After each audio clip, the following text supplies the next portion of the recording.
मी जसं म्हणालो की मी अतिशय एक्सायटेड आहे बिग बॉस सीझन 6 होस्ट करण्यासाठी. प्रत्येकदा एकाच दिवशी नाही उघडणार आहे ते, हळूहळू कधी 10व्या दिवसात हळूहळू धक्के बसणार, पण जोरदार धक्के बसणार.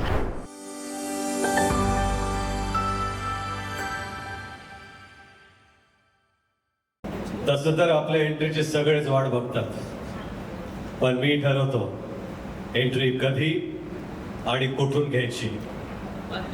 आता तुम्ही सगळे जमलाच आहात, थांबलाच आहात, तर तुमचा हा भाऊ तुम्हाला नाराज नाही करणार. मी येणार आणि नशिबाचा गेम पालटणार. अहो इकडे तिकडे काय शोधताय? हे बघा, मी ह्या दारातून येतो.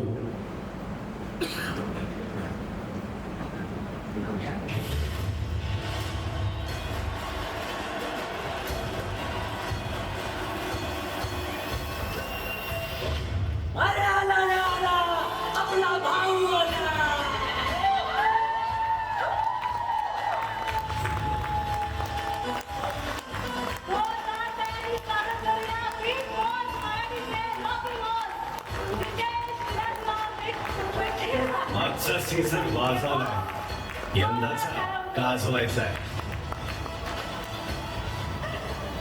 सर एकदम धमाकेदार आणि बहारदार एंट्री होती तुमची, आणि तेही दारातून. नमस्कार,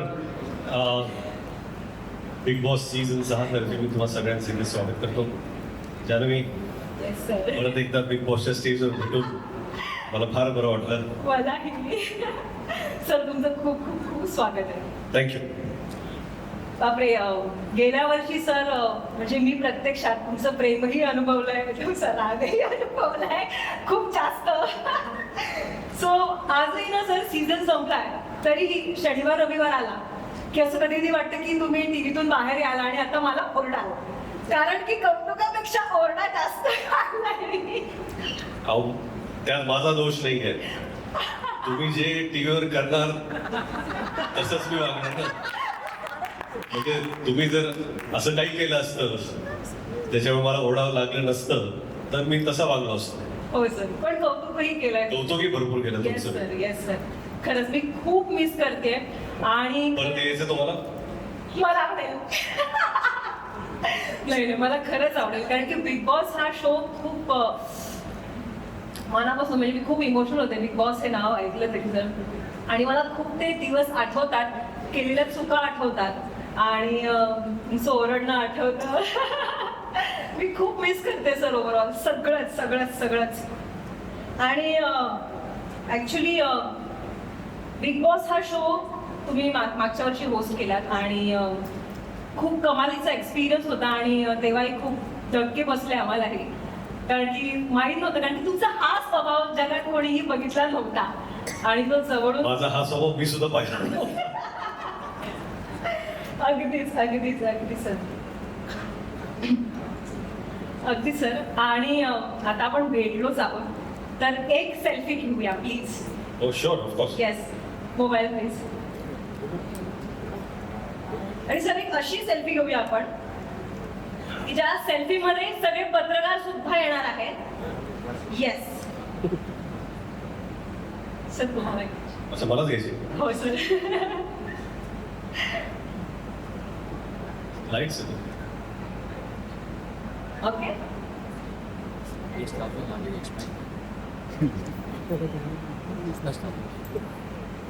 yes.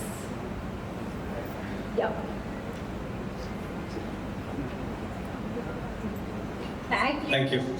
Thank you so much.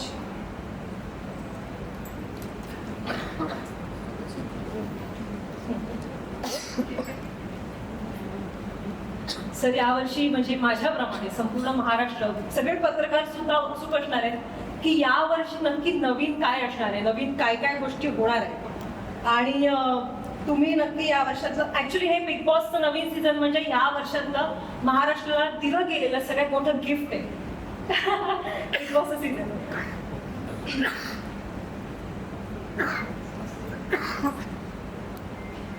Sir आता महाराष्ट्राचं नवीन सीझन येतोय आणि खरं तर मनोरंजनाचं महाद्वार उघडणार आहे महाराष्ट्राचं तुफान घराघरात येणार आहे.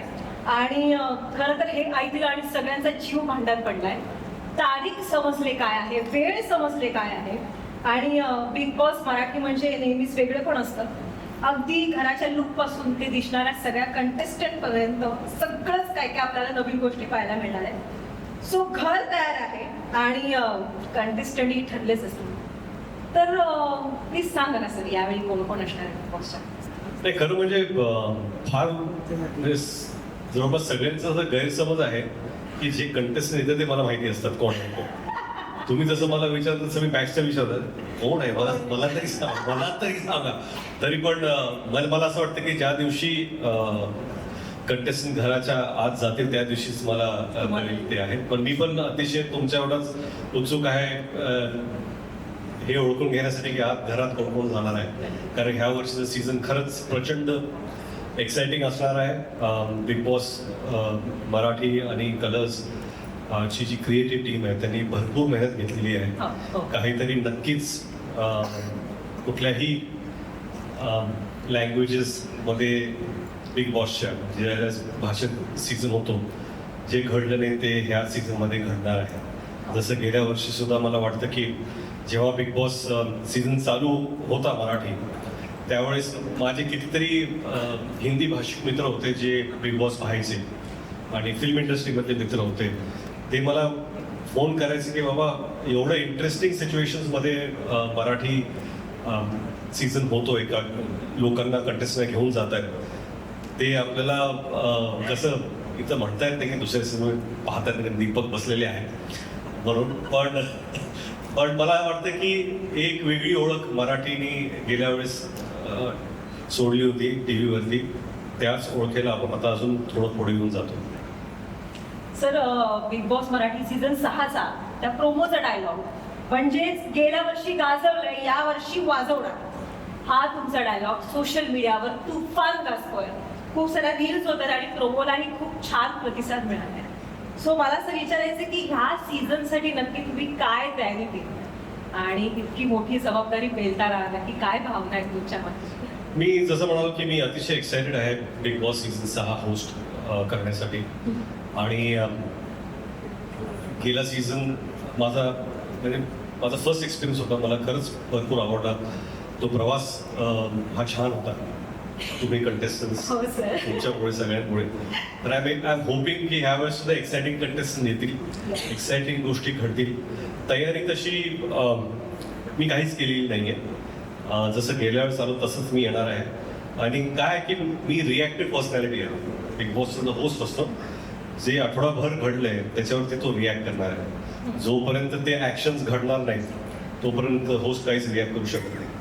तयारी तशी काहीच नाही. मला वाटतं की एक्साइटिंग शो होणार आहे आणि त्याच्याच मी पण एक प्रेक्षकच आहे. बिग बॉस तो सुद्धा एक प्रेक्षकच असतो आणि आम्ही पण तुमच्यासारखेच टी व्ही पाहतो, शोज पाहतो. नंतर मला फक्त एवढी संधी मिळते की मी त्यांच्यावर पर्सनली रिॲक्ट करू शकतो. Yes sir. आणि तुम्हाला काय वाटतंय जे स्पर्धक येणार आहेत त्यांच्या स्ट्रॅटर्जीमध्ये काय फरक असेल? म्हणजे आम्ही जसा गेम खेळलो तसंच ते खेळतील का? काय वाटतंय तुम्हाला? नाही, कसं आहे ना की स्पर्धक हा विचार करतात की गेल्या सीझनमध्ये काय चाललंय, काय होणार आहे, किंवा कुठल्या गोष्टी केल्यामुळे त्यांना ओरडा मिळाला किंवा कुठल्या गोष्टी केल्यामुळे पब्लिकचा सपोर्ट मिळाला. त्या सगळ्या गोष्टीचा विचार ते करून येतात. पण त्याच्यापेक्षा जास्त हुशार आमची क्रिएटिव्हिटी आहे. तुम्ही जो विचार करून येणार आहात त्याच्यावरती कसं त्यांना म्हणजे कसं आहे की नेले पे नेला ज्याला म्हणतो तसं ते विचार आमची क्रिएटिव्हिटी पण करत आहेत. तुम्ही हेही म्हणाल की चकवा देणार. चकवा नक्कीच देणार. आणि प्रत्येक स्टेपला, प्रत्येक एपिसोडला, प्रत्येक दिवशी काहीतरी नवीन घडणार आहे. जसं ह्या स्टेजवरती तुम्ही पाहताच की एवढी दारं आहेत, याच्यापेक्षा कितीतरी जास्त दारं घरी असणार आहेत. प्रत्येक दारापाठीमुळे काहीतरी गोष्ट घडेल आणि ती गोष्ट तुम्हाला जेव्हा तुम्ही शो मध्ये याल त्यावेळेसच ती कळेल. नक्कीच. म्हणजे चकवा देऊन महाराष्ट्राचा थकवा नक्कीच घालवणार आहे हा शो, एवढं तरी नक्कीच.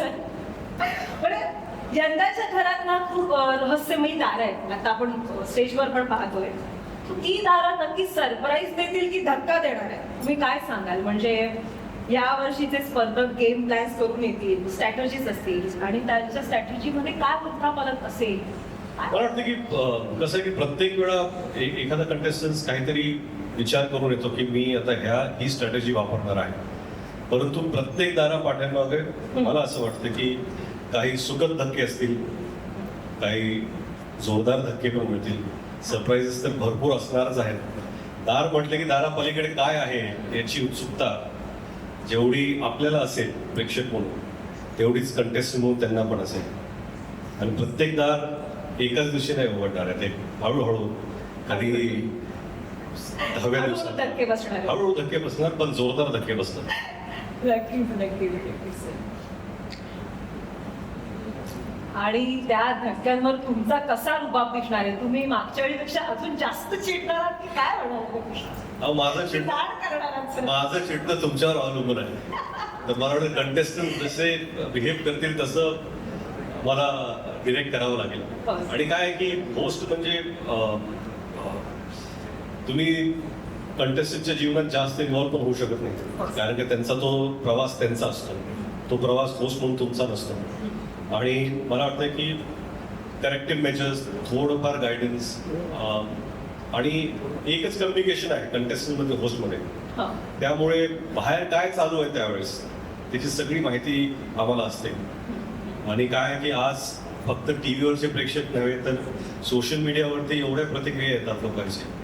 प्रत्येकाचा एक वेगळा अनुभव असतो. प्रत्येकाला वाटतं की नाही होस्टनी हा प्रश्न विचारला पाहिजे का, ही बरोबर होती का, हा बरोबर होता, ह्यानी हा चुकीचा वागला का, ह्या चुकीच्या वागल्या नाहीत. आणि ह्या सगळ्या गोष्टी अॅनलाइज करून मला वाटतं की एक शोची एक दिशा असते, ती घेऊन पुढे जाण्याचं काम होस्टचं असतं. आणि ते आमची क्रिएटिव्ह टीम आणि आम्ही बसून ठरवतो. नक्कीच.